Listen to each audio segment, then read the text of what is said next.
इळमो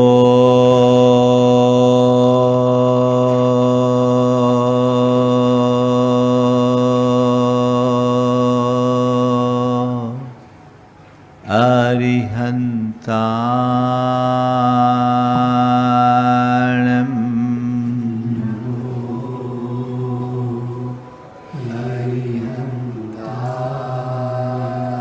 इळमो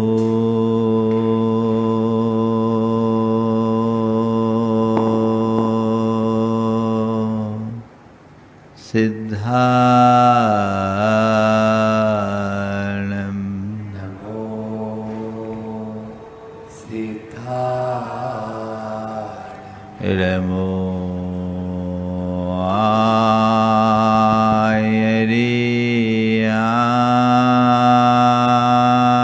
आयरियाणम् नमो आयरियाणम्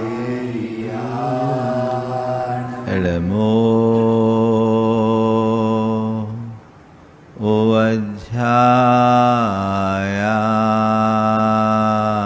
ओवध्यायाणम् नमो उवध्यायाणम् इळमो लोये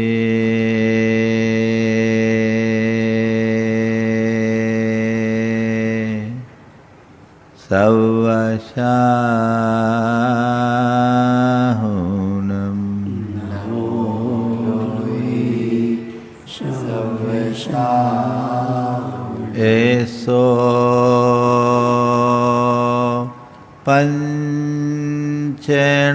पंचेणमोयारो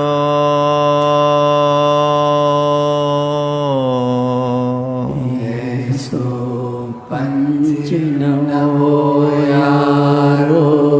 सवपाव पणाशनो सवपाव गणाशिनो मंगलालं च सवेशिम् मंगलानं च सवेश पढ़मं होय मंगलम। परमं होय मंगलम्। जय बोलो देवादिदेव 1008 श्री भगवान महावीर स्वामी की जय जय जय। अहिंसा परमो धर्म की जय जय जय। परम पूज आचार्य गुरुवर श्री विद्यासागर जी महाराज की जय जय जय। आचार्य परमेष्ठी समय सागर जी महाराज की जय जय जय। गुणायतन प्रेता मुनि श्री प्रमाण सागर जी महाराज की मुनिवर श्री संधान सागर जी महाराज की नमोस्तु गुरुवर नमोस्तु नमोस्तु। हम लोगों के जीवन का बहुभाग उन कार्यों क्रियाओं या प्रवृत्तियों में व्यतीत होता है जिसका हमसे ज़्यादा नाता नहीं होता। थोड़ा एक बार अपने भीतर उतर करके देखने की कोशिश करें। सुबह से सोने तक हम अपने में कितना होते हैं और अपने से बाहर कितना होते हैं। एक पल के लिए आंखें बंद कर लें और बीते हुए कल के दिन पर विचार करें। फ्लैशबैक में जाकर देखें कि मैंने अपने बीते कल में जो समय बिताया उसमें मेरा समय कहाँ खपा,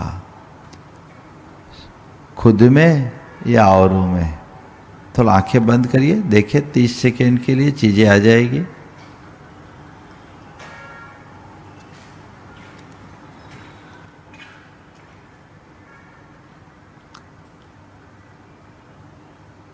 क्या आ रहा है? उसने मेरे साथ ऐसा बोल दिया, उसने मेरे साथ ऐसा किया, उसका व्यवहार ठीक नहीं, उसने गलत निर्णय ले लिया, उसने गलत काम कर दिया, उसने मेरी बात नहीं सुनी, वो किसी की नहीं सुनता, है ना? कुछ ऐसा ही हो रहा है ना? क्या है? खुद से कितना कनेक्ट रहे और सोशल मीडिया में कितना समय गया? ज़्यादातर तो हमारा समय पर में गया। गया कि नहीं गया? बोलो। गया नहीं, पर में ही जाता है। हम 24 घंटा पर में ही रहते हैं। हमारा दूसरों से इतना ज़्यादा कनेक्शन हो गया है कि खुद से कनेक्ट हो ही नहीं पाते। फिर औरों से कनेक्ट होकर के हम कंफ्यूज भी बहुत हैं। क्या करे क्या ना करे कुछ समझ में नहीं आता। आज 4 बातें आप सबके चिंतन के लिए देना चाहूंगा। 4 से बचिए। पर चिंता, पर निंदा, पर नारी और पर धन।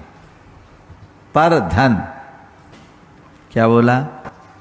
पर चिंता, पर निंदा, पर नारी और पर धन।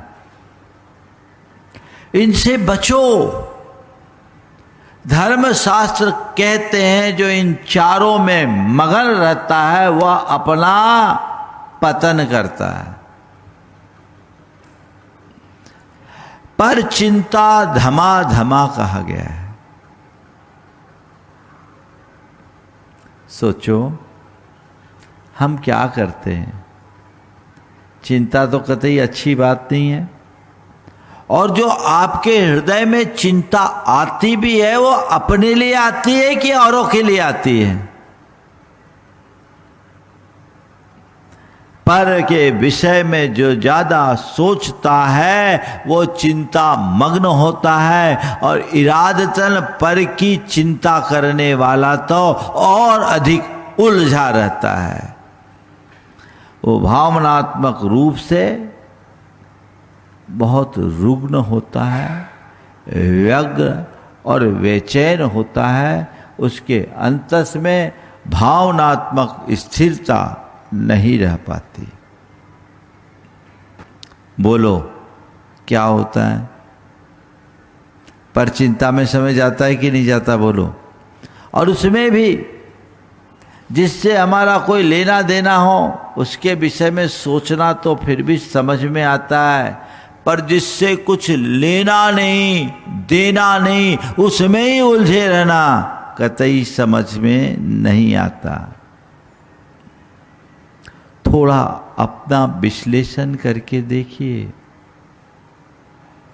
मैं क्या कर रहा हूं? पर की चिंता में कितना मगन हूं, है ना? पर की चिंता, मेरी पत्नी का क्या होगा, मेरे बच्चों का क्या होगा, मेरे परिवार का क्या होगा, मेरे व्यापार का क्या होगा, है ना? मेरे कारोबार का क्या होगा, मेरी समाज का क्या होगा। कभी ये सोचा कि मेरा क्या होगा? बोलो। सोचने में क्या आता है?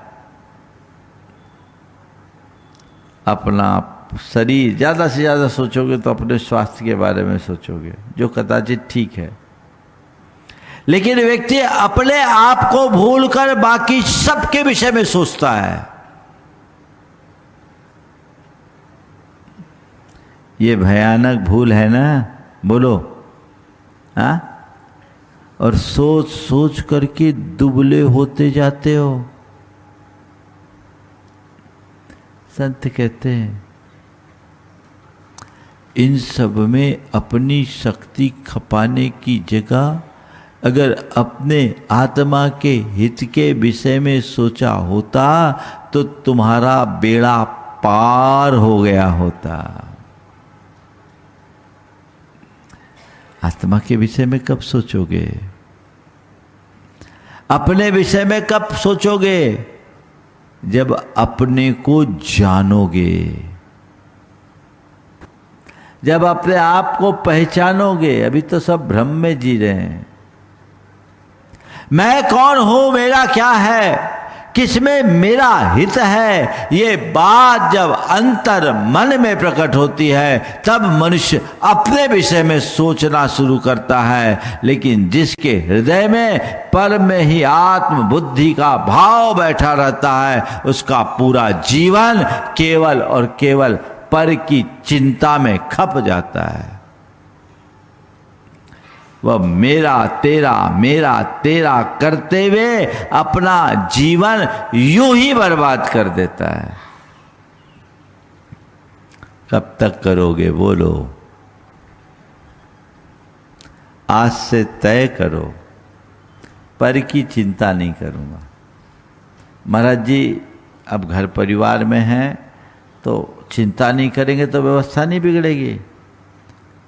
अरे भाई, चिंता करने से व्यवस्था बिगड़ती है, चिंता नहीं करने से नहीं। मैं ये नहीं कहता कि तुम दूसरों का ध्यान मत करो, ध्यान मत रखो, दूसरों का ख्याल रखो, दूसरों पर ध्यान दो, पर दूसरों की चिंता मत करो। चिंता किसी की मत करो। चिंता में कोई समाधान नहीं, क्योंकि चिंता खुद में एक बड़ी समस्या है। चिंता की जगह चेष्टा करो। मेरी जो जिम्मेदारी है, मैं उस जिम्मेदारी को अपने कर्तव्य की बुद्धि से निभाऊं, लेकिन उसके लिए चिंता बिल्कुल भी ना करूं। जो है सो ठीक है, सब हो जाएगा। जो कल देगा वो कल की व्यवस्था देगा। मैं कौन होता हूं करने वाला? सब निमित्त नैमित्तिक संबंध है। ये यथार्थ यदि अंतर मन में विकसित हो जाए तो जीवन का काया पलट हो जाए।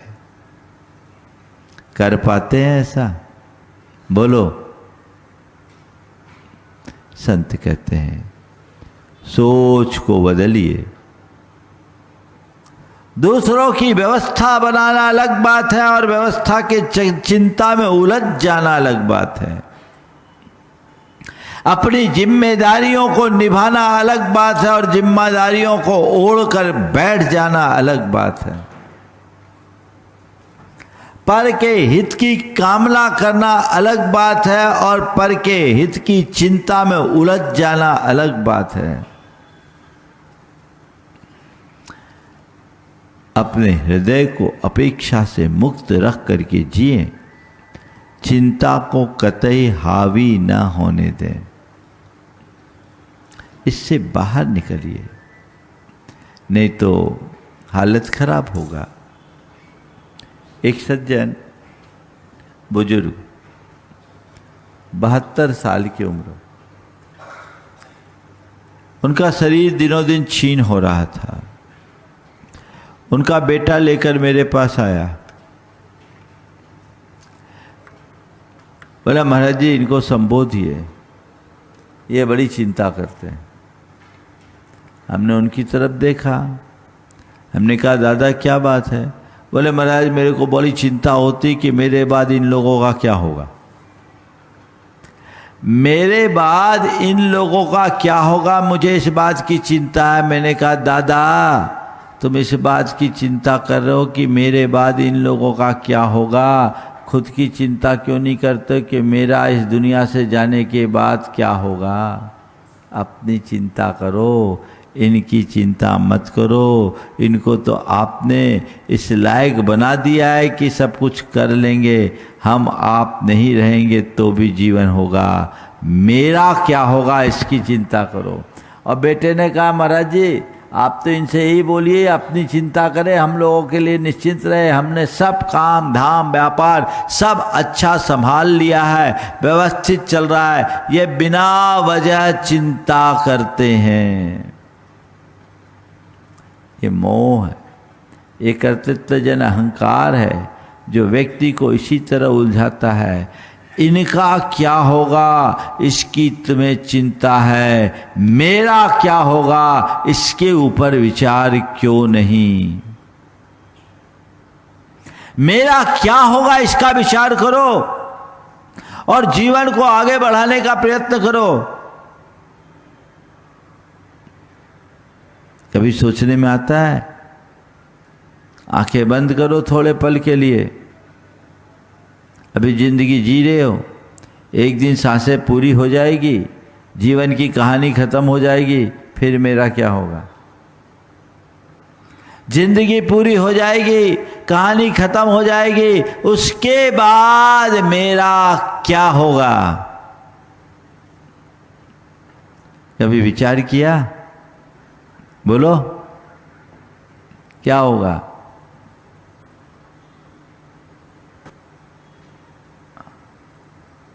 क्या होगा? शायद देखोगे तो मन शिहर उठेगा कि मैंने ऐसा कुछ किया ही नहीं जिससे मेरा भला हो।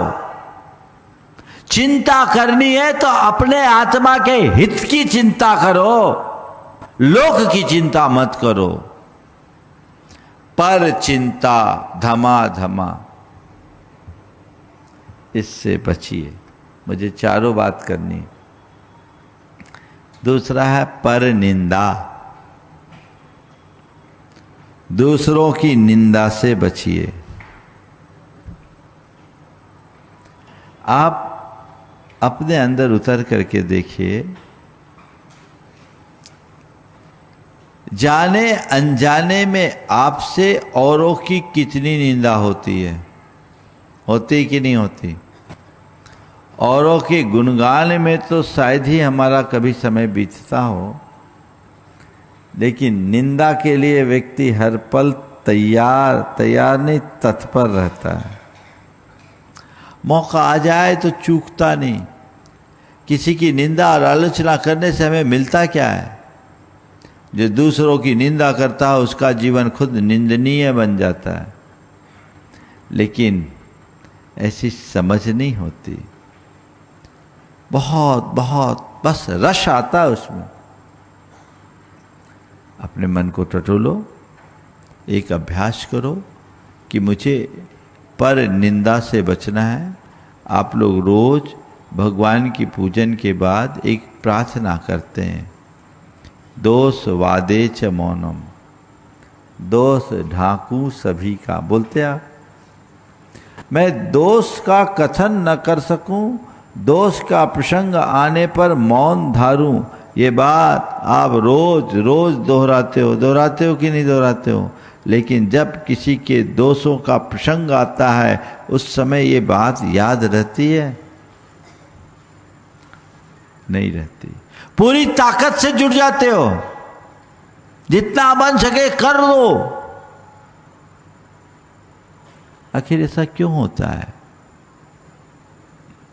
इसके पीछे सबसे बड़ा कारण है अहमन्यता का भाव। मैं जब अपने आप को श्रेष्ठ मानने का भ्रम पाल लेता हूं तो मेरे मन में दूसरों को नीचा साबित करने की भावना प्रकट होती है। और दूसरों की को मैं नीचा साबित तभी कर पाऊंगा जब दूसरों की बुराई करूं, दूसरों से द्वेष रखूं, दूसरों की आलोचना करूं।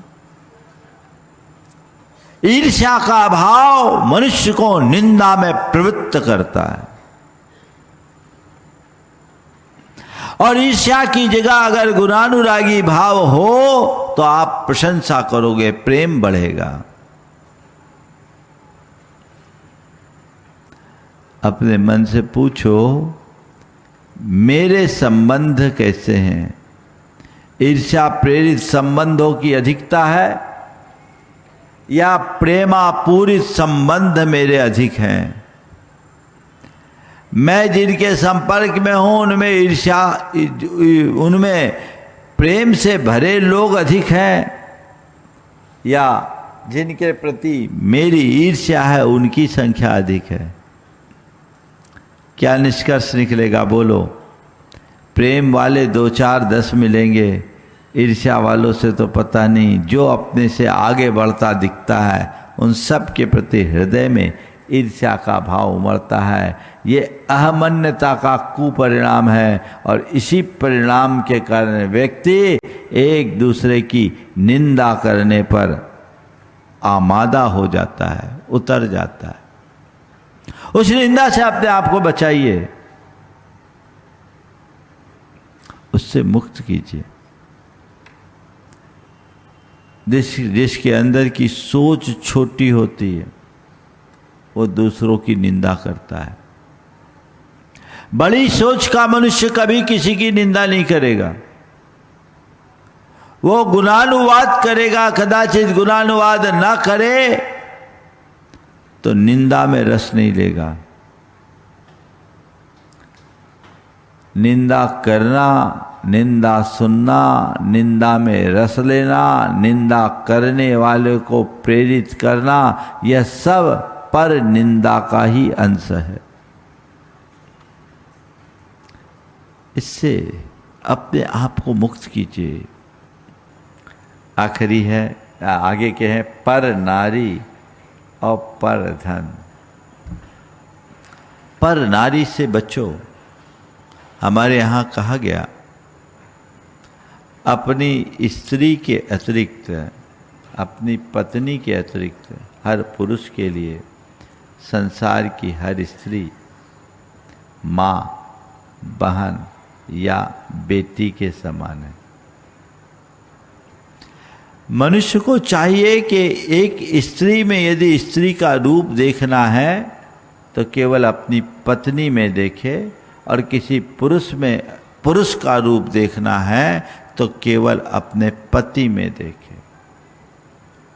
पति पत्नी के अतिरिक्त जितने भी स्त्री पुरुष है वो हमारे लिए स्त्री पुरुष नहीं है, हमारे लिए माँ है, हमारे लिए बहन है, हमारे लिए बेटी है, हमारे लिए पिता है, हमारे लिए भाई है, हमारे लिए पुत्र है। इस पवित्र दृष्टि का नाम ही वास्तविक धर्माचरण है।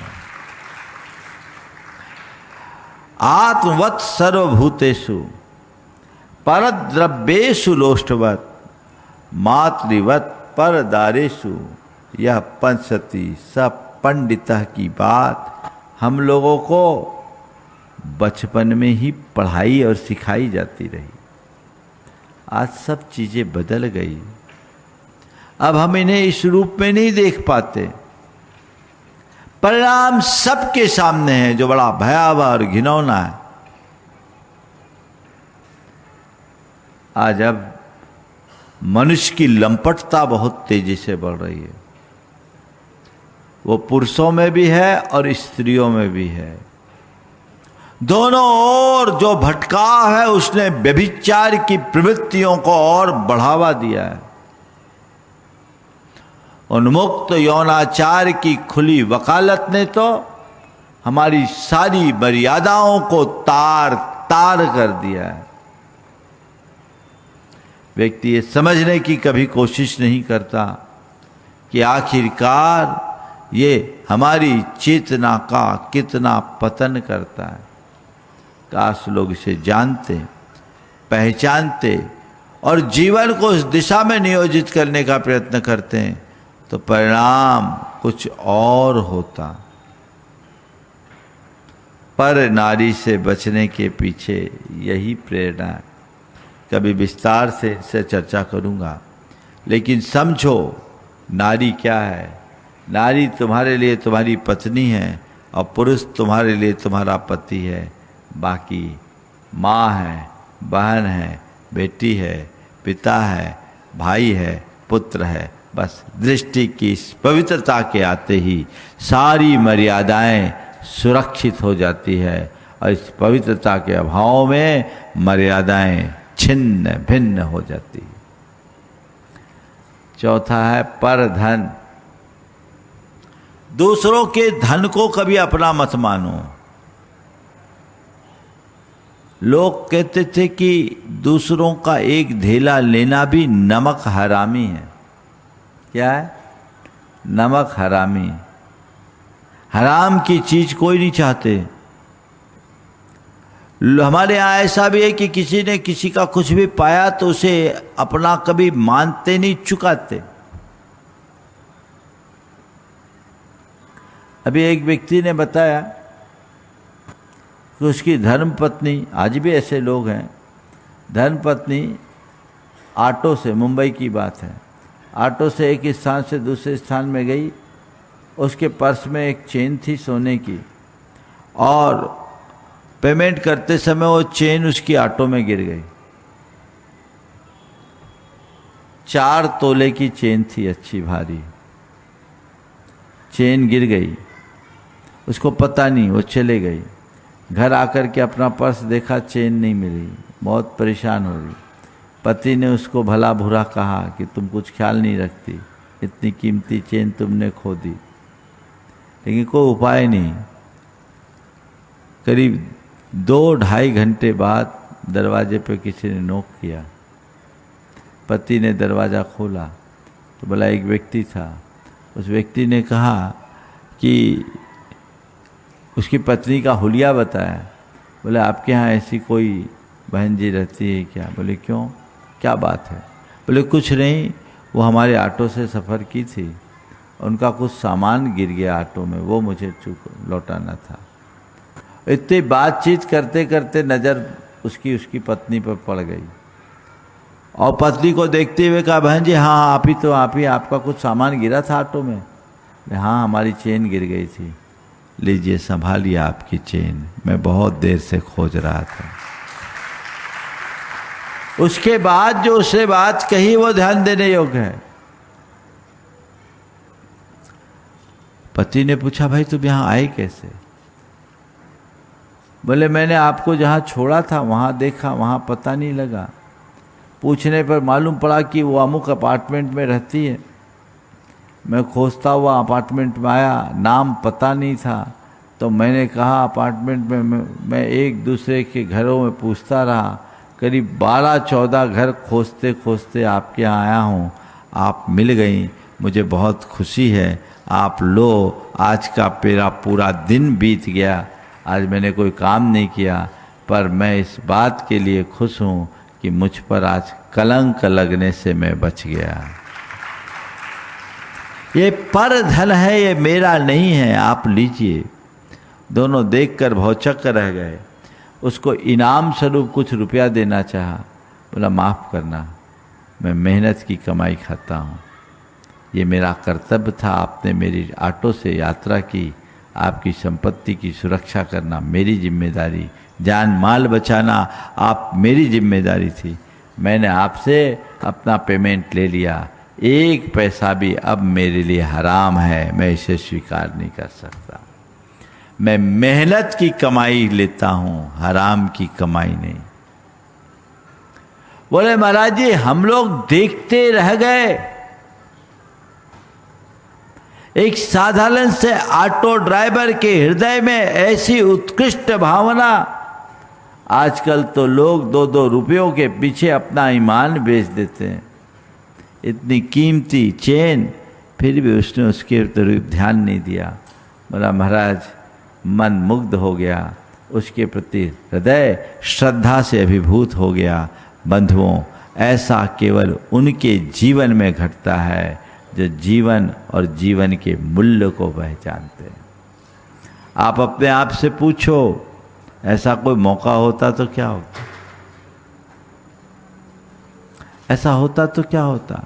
लोग तो सीधे डकारने की कोशिश करते हैं। ये चीज़ें कतई उचित नहीं हैं, इसलिए पर धन को मत अपनाओ। और आजकल तो पर धन की बड़ी एक टेंडेंसी है। मैं तो एक दिन सोच रहा हूँ पूरा प्रवचन ही इस विषय पे करूँ। आजकल तो लोग पर धन पे ही काम कर रहे हैं, दूसरों से पैसा लो और डकार जाओ, है ना? पैसा लो और खा जाओ। राम नाम जपना, पराया माल अपना, ये प्रवृत्ति आज आम होते जा रही है। बहुत सारे लोग हैं सब कर्जा लेके घी पी रहे हैं, और आजकल जितने कंसल्टेंट हैं वे सब इस तरह के प्रोजेक्ट रिपोर्ट बना कर देते हैं कि लोग ओवर एस्टिमेट काम करते हैं। संत कहते हैं ये प्रवृत्तियाँ कतई उचित नहीं है, इनसे अपने आप को मुक्त रखने की आवश्यकता और अपेक्षा है। यदि अपने जीवन को सुख शांति और आनंद से व्यतीत करना चाहते हैं तो आज जिन 4 बातों की चर्चा मैंने की, पर चिंता, पर निंदा, पर नारी और पर धन, चारों से अपने आप को दूर रखो जो हमारे जीवन को बेहतर बना सके। समय आप सबका होने को है। कल सोमवार है, कल हमारे अवकाश का दिन है और उसके बाद आगामी 4 तारीख से सिद्ध चक्र महामंडल विधान का भव्य आयोजन यहाँ पर संपन्न होने जा रहा है। समय हो गया है, यहीं पर विराम।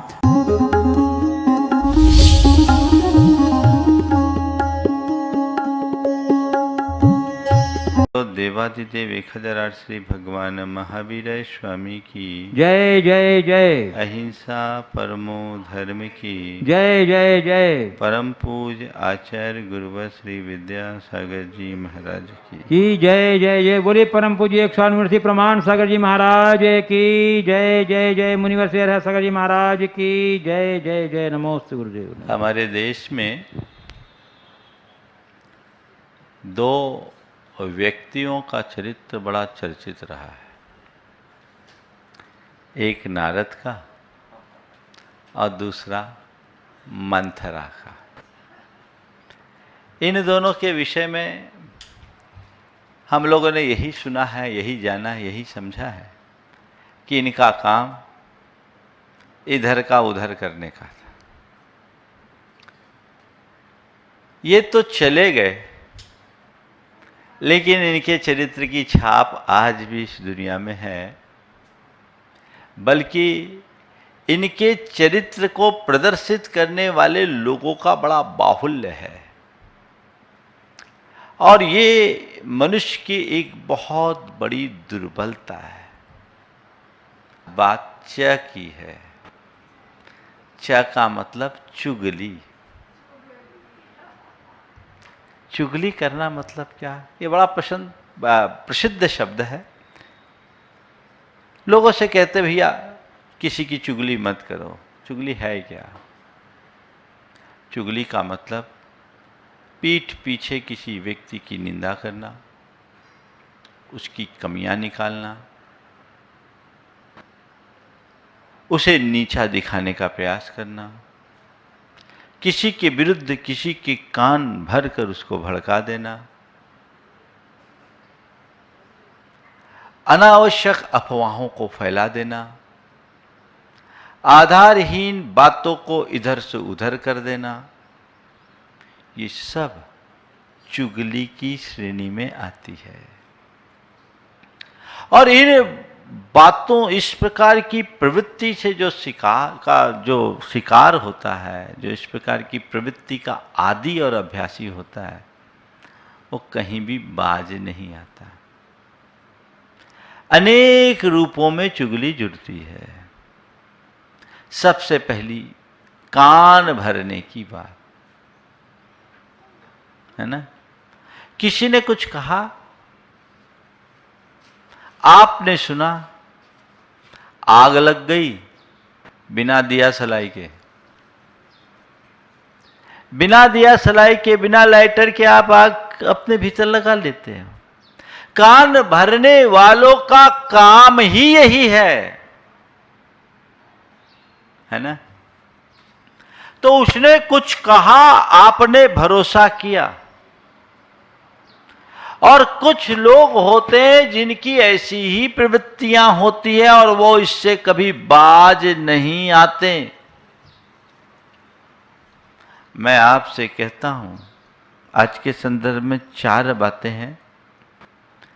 चुगली करना, चुगली सुनना, चुगलखोर पर भरोसा करना और किसी की चुगलखोरी का शिकार बनना। ये चारों स्थितियां हैं।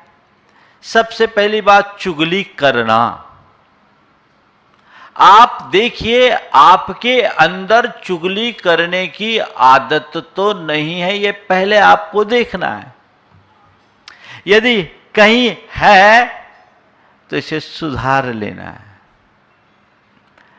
अगर किसी व्यक्ति को कह दिया जाए ये बड़ा चुगलखोर है तो उसे बुरा लगेगा, लगेगा कि नहीं लगेगा? लेकिन गाहे बगाहे वो अपनी चुगली करने की आदत से बाज नहीं आता।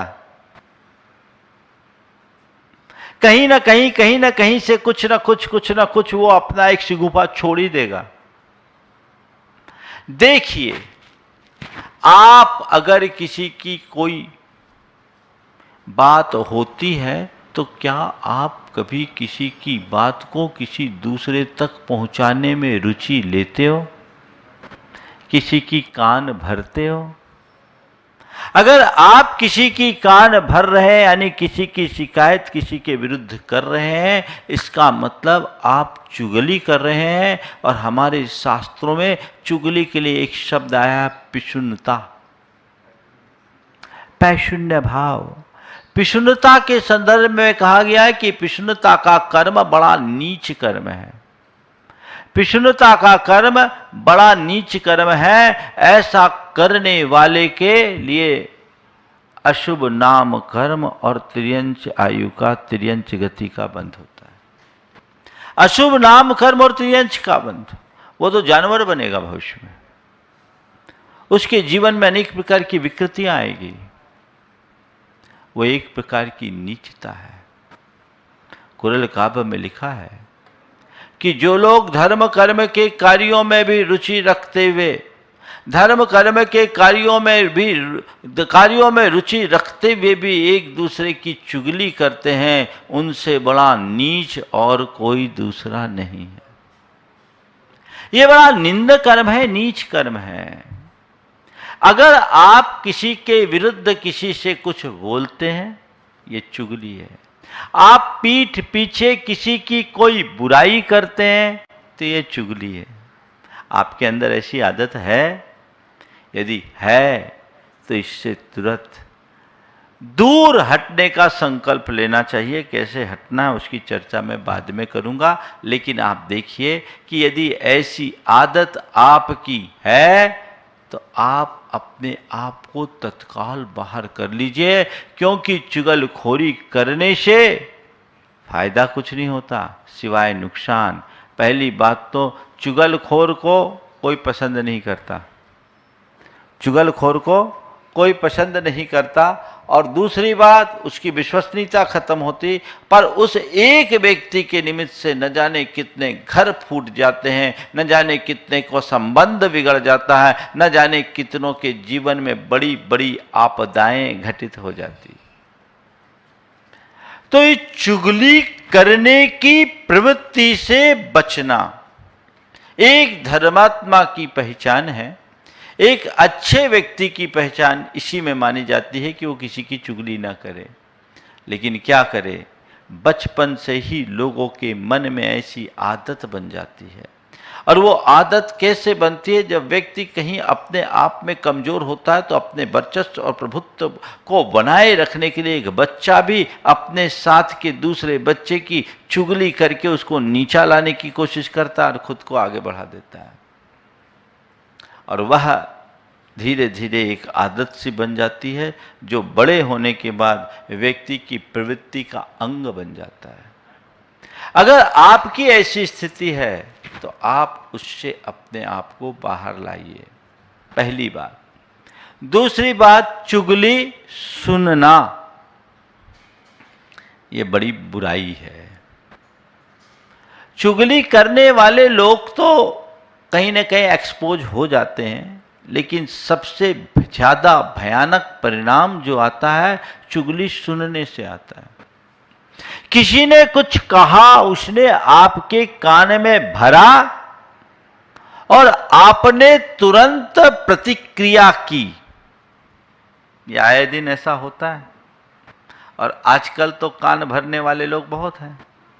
किसी ने कहा आजकल तो चुगली भी डिजिटल हो गई है, क्योंकि अब लोग आपस में नहीं स्क्रीनशॉट भेज देते हैं व्हाट्सएप पर। है ना।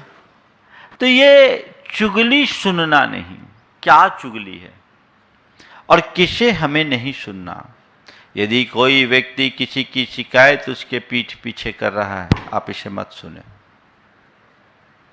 उसे आप मत सुने, क्योंकि वो खतरनाक आदमी है। आपके सामने उसकी कर रहा है तो उसके सामने आपकी करेगा।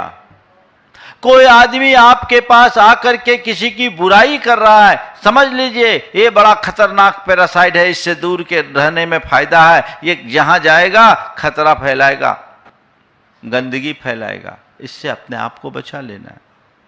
तो कोई किसी की शिकायत कर रहा है, कोई किसी की बुराई कर रहा है, कोई किसी की निंदा कर रहा है, समझ लो ये चुगली है। चुगली का एक रूप दूसरा भी है, वे लोग होते हैं खबरी लाल।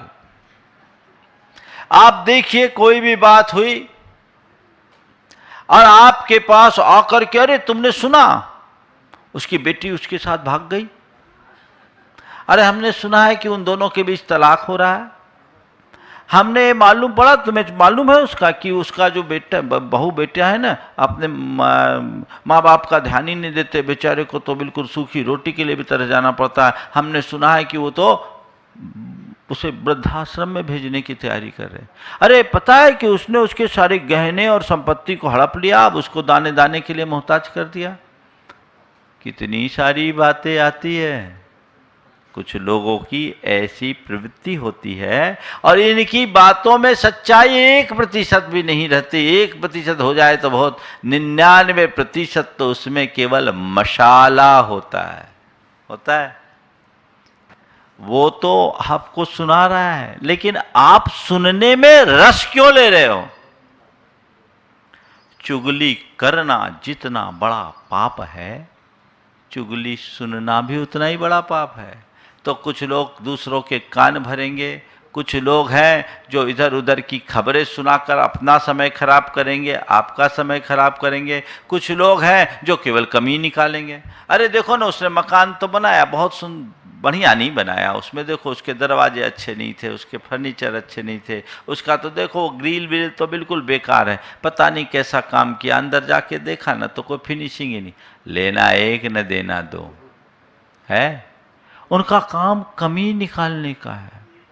कुछ लोग होते हैं जो अपने मन का बोझ उतारने के लिए एक दूसरे के लिए बात करते हैं। उनको उनकी भावना खराब नहीं होती, लेकिन वो कुछ सुन ले तो उनके दिमाग का बोझ हो जाता है, पेट में दर्द हो जाता है। वो जब तक 2-4 को न बोल दे तो बड़ी दिक्कत होती है। होता है 3 विद्वान एक दूसरे के बीच अपनी कमियां बता रहे थे।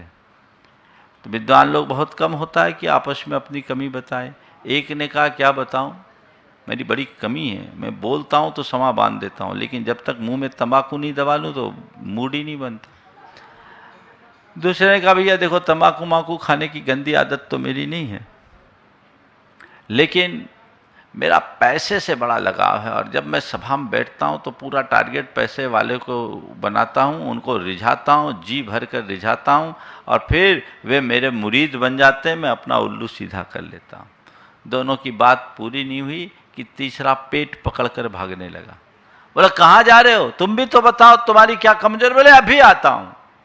तुम भी बताओ तुम्हारी क्या कमजोरी है, अभी आता हूं। बोले क्या बात है, बोले यही मेरी कमजोरी। बोले क्या, अभी सबको बता के आता हूं। जब तक किसी की जब किसी की कमजोरी, किसी की कोई बुराई सुन लूं और उसे 2-4 को न बताऊं, तब तक मेरे पेट में दर्द हो जाता है, मेरा पेट जोर से दुख रहा है, मैं अभी बता के आता हूं। दूरियां बढ़ती है, दरार आती है, भाई भाई के बीच में खाई होती है, पिता पुत्र के बीच में दुराव आ जाता है, और सारे रिश्ते तार तार हो जाते हैं। आखिर ऐसा भरोसा क्यों?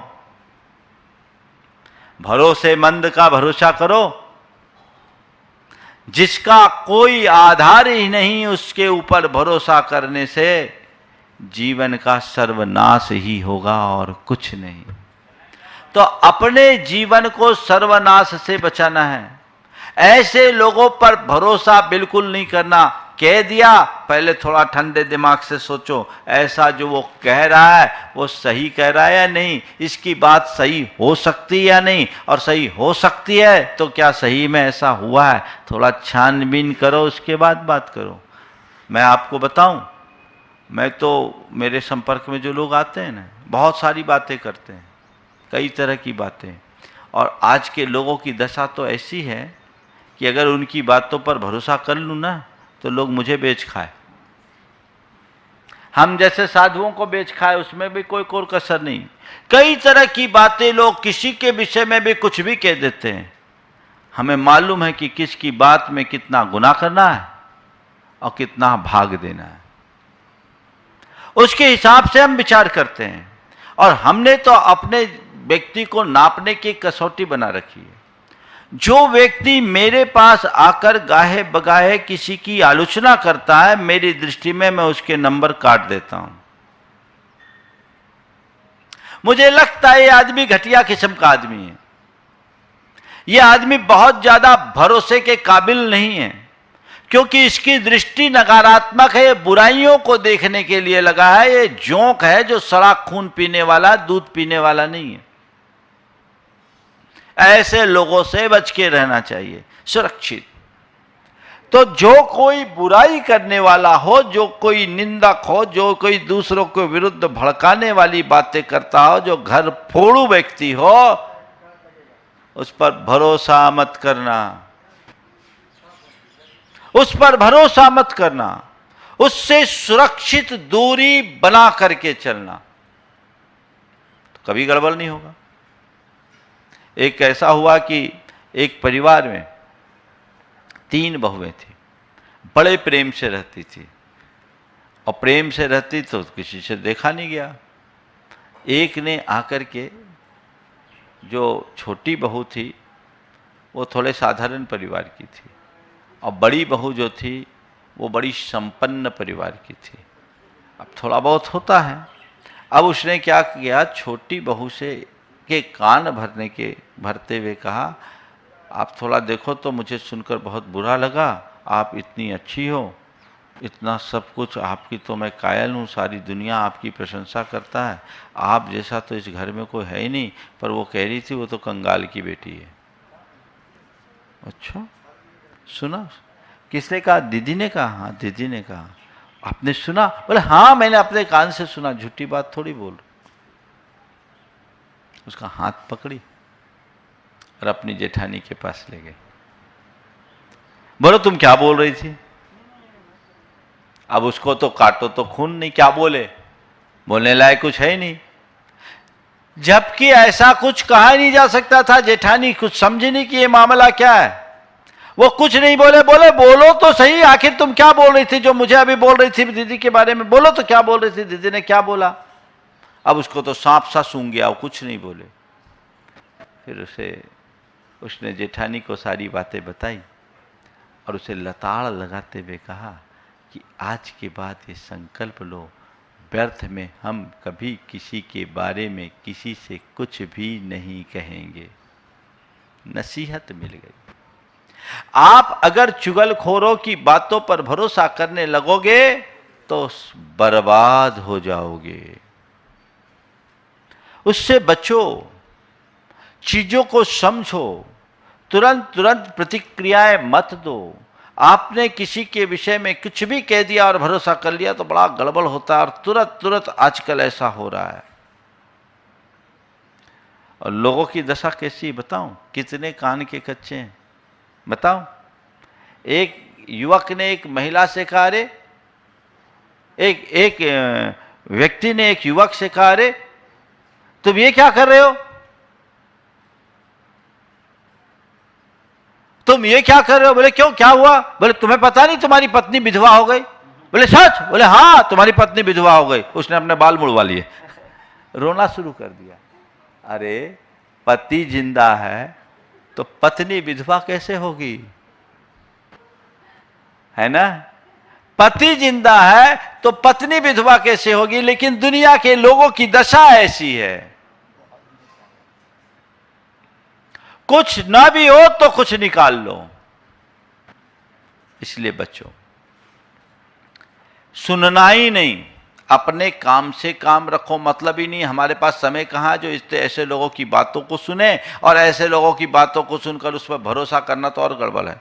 कई लोग जो है ना उल्टे सीधे खबर देते हैं, उनकी खबर को आपने आगे पास आउट कर दिया तो आप लफड़े में पड़ जाएंगे, क्योंकि रेफरेंस आप बनेंगे। हमको तो उनने बताया, हमें तो उनने बताया, उनने बताया, उनको बताया, और किससे किसको बताया कोई पता ही नहीं। ये अफवाहों की बारात निकाल देंगे। बचिए, इन पर भरोसा मत कीजिए।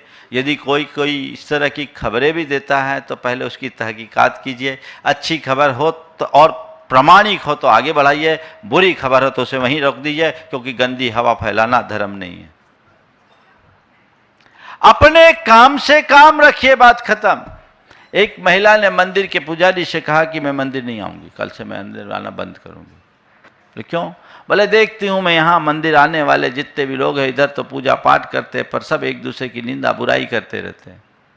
सब के सब एक दूसरे की निंदा बुराई करते रहते हैं। उसके घर में ये हो गया, उसके घर में ये हो गया, उसने ऐसा कर लिया, उसने वैसा कर लिया। ये सब सुनते सुनते मुझे अच्छा नहीं लगता। मैं ये सुनने के लिए मंदिर नहीं आना चाहती, कल से मैं मंदिर नहीं आऊँगी। कहा ठीक है, आप कल से नहीं आना चाहते मत आओ, पर मैं आपसे एक बात कहता हूँ। बोले क्या? उसके हाथ में एक ग्लास पकड़ाया, पानी भरा। बोले एक काम करो, इस ग्लास को लेकर के 3 चक्कर लगा दो आप मंदिर के। पानी भरे ग्लास को लेकर मंदिर के 3 चक्कर भर लगा लो। बस इतना ध्यान रखना, एक बूंद भी पानी न छलके। इतना काम कर लो, फिर आप कल से मंदिर मत आना। वो चक्कर लगा के आई। 3 चक्कर लगाने के बाद पुजारी ने पूछा, आपने चक्कर लगा लिया? बोले हाँ लगा लिया। तो इस चक्कर लगाते समय आपको कुछ सुनाई पड़ा? बोले नहीं नहीं, मेरा ध्यान तो पानी पर था, मैं सुनती कैसे? मेरा ध्यान गिलास पर था, मेरा ध्यान पानी पर था, मैं सुनती कैसे? तो पुजारी ने भी यही कहा, दुनिया में कोई किसी की कितनी निंदा करे, कोई कितनी चुगली करे, तुम अपना ध्यान अपने काम पे रखो, सुनने का काम ही मत करो, मामला ठीक हो जाएगा। चुगली के शिकार कौन बनता है? जब दूसरों की बातों से प्रभावित हो जाते हैं, अरे मेरी निंदा हो रही है, मेरी बुराई हो रही है, ऐसा हो रहा वैसा हो रहा है, तो वो उसकी प्रतिक्रियाएं देता है। अरे हमें किसी के लिए कोई प्रतिक्रिया नहीं देनी है, अपने काम से काम रखना है। मेरा ध्यान मेरे गिलास पर हो, मेरा ध्यान मेरे लक्ष्य पर हो, मेरा ध्यान मेरे ध्येय पर हो, तो सारी दुनिया जो कुछ कहे मैं निरंतर आगे बढ़ता रहूंगा, मुझे कोई पीछे नहीं कर सकता। लेकिन मैं जब इधर उधर की बातों पर ध्यान देने लगूंगा तो अपने लक्ष्य को कभी नहीं पा पाऊंगा। तुम सोचो कि तुम्हारी कोई निंदा न कर सके, तुम्हारी कोई बुराई न कर सके, तो ये असंभव है। निंदा बुराई करने वाले, शिकायतें करने वाले, चुगली करने वाले लोगों की भरमार है, कुछ न कुछ करेंगे, क्योंकि उनका काम ही आग लगाना, गंदगी फैलाना, वो फैलाएंगे। तुम उधर ध्यान मत दो, पहली बात। और दूसरी बात, ऐसा लगता है कि किसी ने तुम्हारे अपने किसी खास से तुम्हारी झूठी चुगली की है, तो जाकर के एक बार सामने वाले से हाथ जोड़कर अपनी स्थिति स्पष्ट करो। अगर कोई गलती है तो उसके लिए क्षमा मांगो, और अपने व्यवहार से सामने वाले को अपनी सच्चाई का प्रमाण दे दो। अपना आचरण रखो। गलतफहमी सामने वाले के मन में प्रकट हुई है और प्रकट हुई नहीं, प्रकट कराई गई है, तो उससे घबराने की कोई बात नहीं। हो गई, आगे मुझे ध्यान रखना है। उसने गलतफहमी किसी निमित्त से उत्पन्न की है तो उसे दूर करना मेरा काम है। अगर किसी ने मेरे विरुद्ध गलत शिकायत की है तो मुझे अपने व्यवहार से उसे साबित करना है। बड़ी समस्याएं होती है। आजकल लोग नौकरियों में रहते हैं, एक दूसरे के विरुद्ध लोग बॉस से शिकायत करते हैं, उसकी रेपुटेशन खराब करते हैं। घर परिवार में भी ऐसा होता है, सामाजिक संगठनों में भी ऐसा होता है। बिल्कुल उन सब चीज़ों से घबराने की ज़रूरत नहीं है। अपने आचरण और व्यवहार से हमें अपनी सच्चाई को साबित करने का प्रयत्न करना चाहिए। यदि हम उसमें सफल हो जाएं तो दुनिया की कोई ताकत हमारा बाल बांका नहीं कर सकती। ये धारणा, ये भावना अपने मन में रखिए तो चुगली से आप बच सकेंगे। सतत हमेशा ध्यान रखें, मुझे सकारात्मक रहना है। बस सार की बात यह है कि मुझे केवल सकारात्मक बोलना है, सकारात्मक सुनना है और सकारात्मक लोगों के साथ रहना है। बाकी ऐसे लोगों से यदि हम दूरी बना करके चलेंगे तो हमारे जीवन में कभी किसी प्रकार की विसंगति नहीं होगी। इसलिए इस चुगली से अपने आप को बचा करके रखने की ज़रूरत है, जो बहुत बड़ी दुर्बलता है। हम देखते हैं लोग खूब धर्म कर्म करते हैं, पर आदतन जो चुगली आदि करने की प्रवृत्ति करते हैं, अपने जीवन को अंदर से विकृत बनाते हैं। इस दुर्बलता के शिकार होकर के वे अपना पतन कर लेते हैं। तो इससे बुरा कुछ नहीं होगा। मैंने जैसा कहा, पिशुनता को अशुभ नामकरण और नरक आयु के बंध का कारण, तिर्यंच आयु के बंध का कारण बताया है। तो अपने जीवन को बर्बादी से बचाओ, नीचता को अपने जीवन में हावी न होने दो, तभी हम अपने जीवन में कुछ अच्छा कर सकेंगे। इसी स्वभाव के साथ यहीं पर विराम। बोलिए परम पूज आचार्य गुरुवर श्री विद्यासागर जी।